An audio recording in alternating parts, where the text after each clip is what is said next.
Herkese merhabalar. Bugün açmalarım kabarmıyor, yumuşacık olmuyor diyenler için şöyle şahane bir pastane açması tarifi hazırladım.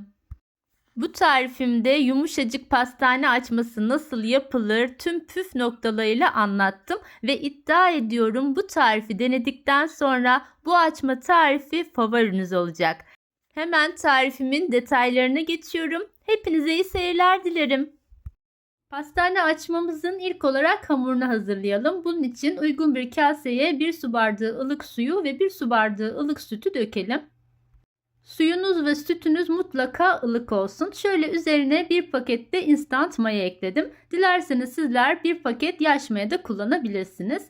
Burada da 3 dolu yemek kaşığı toz şekeri var. Onu da içerisine ekleyerek şeker ve maya erinceye kadar da karıştırarak sonrasında içerisine diğer malzemeleri ekliyorum. Şöyle 1 su bardağından bir parmak eksik sıvı yağı, aynı zamanda 2 tane yumurtanın da sadece akını hamur malzemesine ekledim. Bu sarıların üzerine de biraz sıvı yağ gezdirerek bunu da üzerine sürmek için kenarda bekletiyorum.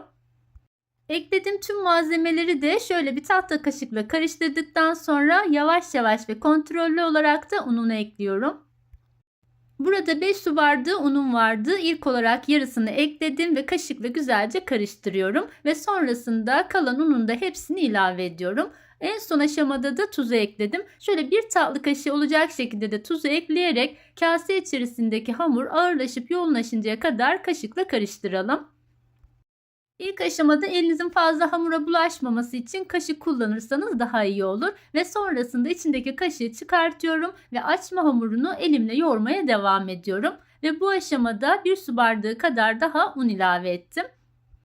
Kase içindeki hamurum güzelce toparlandıktan sonra şimdi de içerisine bir dolu tatlı kaşığı olacak şekilde yumuşak tereyağı ekliyorum. Hamura en son aşamada eklediğiniz bu tereyağı hem hamurun yapısını daha güzelleştirecek, aynı zamanda da lezzetine lezzet katacaktır. Açma ya da poğaça yaptığınızda mutlaka hamurunu güzelce yoğurmanız gerekiyor. En az 3-4 dakika boyunca özlü pürüzsüz bir hamur elde edinceye kadar yoğuralım. Ara ara dilerseniz elinizi de biraz sıvı yağ ile yağlayarak daha kolayca yoğurma işlemini gerçekleştirebilirsiniz. Açma hamur için toplamda 6 su bardağı kadar un kullanarak bu şekilde hafif ele yapışan yumuşak kıvamlı bir hamur elde ettim. Sizler de lütfen fazla un ekleyerek hamurunuzu sertleştirmeyin. Tezgahta en az 3 dakika boyunca yoğurmuş olduğum hamurumun kıvamı bu şekilde. Şimdi üzerini kapatacağım ve kenarda en az 45 dakika boyunca hamuru mayalandıracağım. Bu arada açma bezelerin üzerine gezdirmek için ben bir dolu yemek kaşığı kadar tereyağı erittim. Tereyağını da eritip kenara alarak bu şekilde soğuttum. Şimdi mayalanan açma hamurumu tezgahın üzerine alarak bezelere ayıracağım. Şöyle tezgah üzerinde ilk olarak kase içerisindeki hamuru toparlıyorum ve sonrasında da bezelere ayırarak açmamın yapımına devam ediyorum. Sizin de gördüğünüz gibi uzun süre yoğrulan bir hamurun kıvamı da gayet güzel. Şekilden şekile giren yumuşacık bir hamur oldu. Şöyle gelişi güzel olacak şekilde ilk olarak bezelere ayırdım ve sonrasında da her birini ölçerek toplamda 100 gram ağırlığında 12 tane eşit beze yaptım. Sizin mutfak tartınız yoksa eğer her birini bu şekilde küçük bir mandalina boyutlarında hazırlamanız yeterli olacaktır. Tüm bezeleri bu şekilde yuvarlayarak kenarda hazırlıyorum ve sonrasında bir tane tepsinin altını eritmiş olduğum tereyağıyla yağladıktan sonra bezeleri bu tepsiye dizeceğim. Tüm bezeleri tepsi içerisinde dizdikten sonra da eritip soğutmuş olduğum tereyağını bezelerin üzerine güzelce sürüyorum. Eritmiş olduğumuz tüm tereyağı bitinceye kadar tüm bezelerin üzerini iyice yağlayalım. Dilerseniz bu aşamada tereyağı yerine sıvı yağ, hatta katı yağ da kullanabilirsiniz. Şöyle kurumaması için üzerine bir poşet kapatıyorum ve kenarda 10 dakika dinlendiriyorum. Bezelerim 10 dakika dinlendikten sonra bir tanesini şöyle tezgah üzerine alarak size nasıl şekil verdiğimi de yakından göstermek istiyorum. Tezgah üzerinde parmak uçlarımızla üzerine bastırarak bu şekilde bezemizi genişletelim. Özellikle kenar kısımlarına baskı uygulayarak güzelce bezemizi inceltelim. İncelttikten sonra her iki tarafını bu şekilde birbirinin üstüne katlayarak uzunca bir dikdörtgen şekil elde edelim. Bunu da yine kenarlarına bastırarak hafif genişletelim ve sonrasında bu şekilde dolayarak küçük bir rulo halinde saralım. Evet, tüm bezeleri bu şekilde rulo olarak sardıktan sonra da tekrar üzerini kapatalım ve 10 dakika boyunca kenarda dinlendirelim. Dinlendirdikten sonra artık bezelerimize son şeklini vererek açmamızı hazırlayacağız. Şöyle tezgah üzerine almış olduğum küçük rulomun üzerine tekrar bastırarak şöyle dikdörtgen bir şekil elde ediyorum. Ardından bir hamur kesme kartı ya da bir bıçak yardımıyla şöyle üzerine bastırarak uzun uzun çizikler meydana getiriyorum. Böyle çizikler oluşturduktan sonra da tekrar elime alarak şöyle hafifçe genişletiyorum ve ardından tezgah üzerine alarak birbirinin tersi yönünde çevirerek açmama son şeklini veriyorum. Bu şekilde uzunca bir rulo halinde sardıktan sonra da şu uç kısmını genişleterek bu kısmını diğer ucuyla bu şekilde birleştirelim. Böyle yaptığınızda açmanın ucu da kesinlikle açılmayacaktır. Bunları yağlı kağıt serili olan fırın tepsisine aralıklı olarak diziyorum.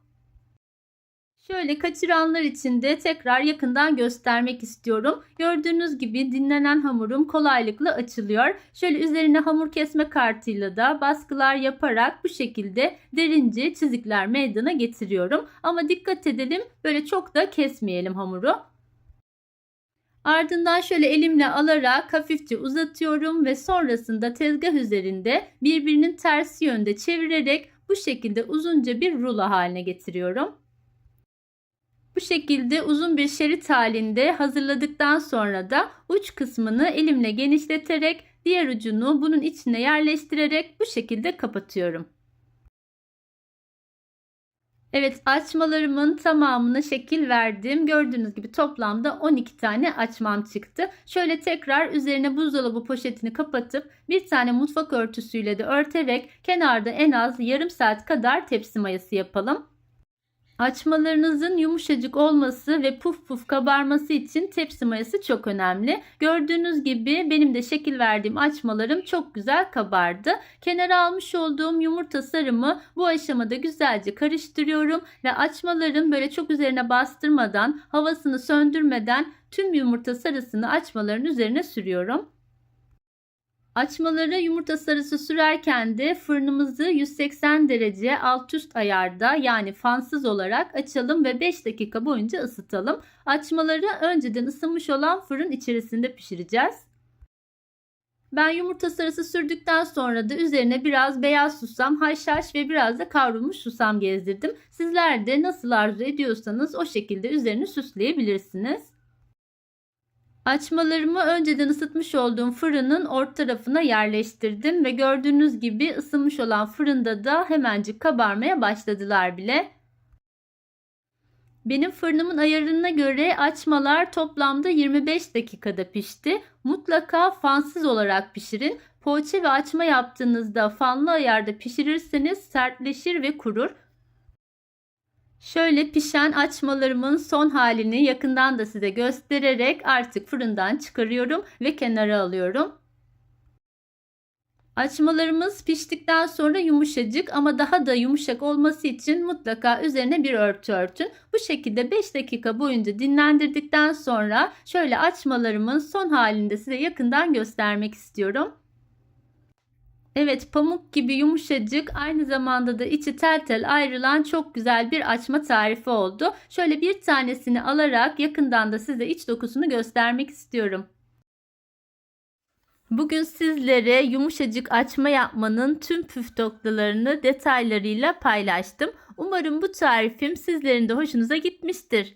Tarifimi faydalı bulduysanız eğer beğenmeyi ve görmesini istediğiniz sevdiklerinizle paylaşmayı unutmayın lütfen. Başka güzel tariflerde yeniden görüşmek üzere. Hoşça kalın, sağlıcakla kalın.